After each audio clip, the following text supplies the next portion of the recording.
এনএসপিসিৰ সোৱণশিৰি প্ৰকল্পত বিদ্যুৎ উৎপাদন মাজনিশা 12 বজাত বাণিজ্যিক বিদ্যুৎ উৎপাদন কৰা হয়। সুদীৰ্ঘ 23 বছৰৰ জল্পনা কল্পনাৰ অন্ত পৰিল।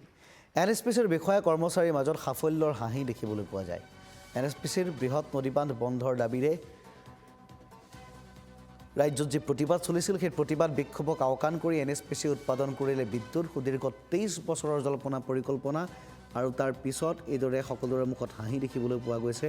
নিশা 12 বজাৰ পিছত বাণিজ্যিকভাৱে প্ৰথম বিদ্যুৎ উৎপাদন কৰিলে এনএসপিচিয়ে। এনএসপিচিৰ বৃহৎ প্ৰতিবাদ বন্ধৰ যি বিৰোধিতা বিক্ষোভ এই সকলোবোৰ আওকাণ কৰি এনএসপিচিয়ে উৎপাদন কৰিলে বাণিজ্যিকভাৱে বিদ্যুৎ।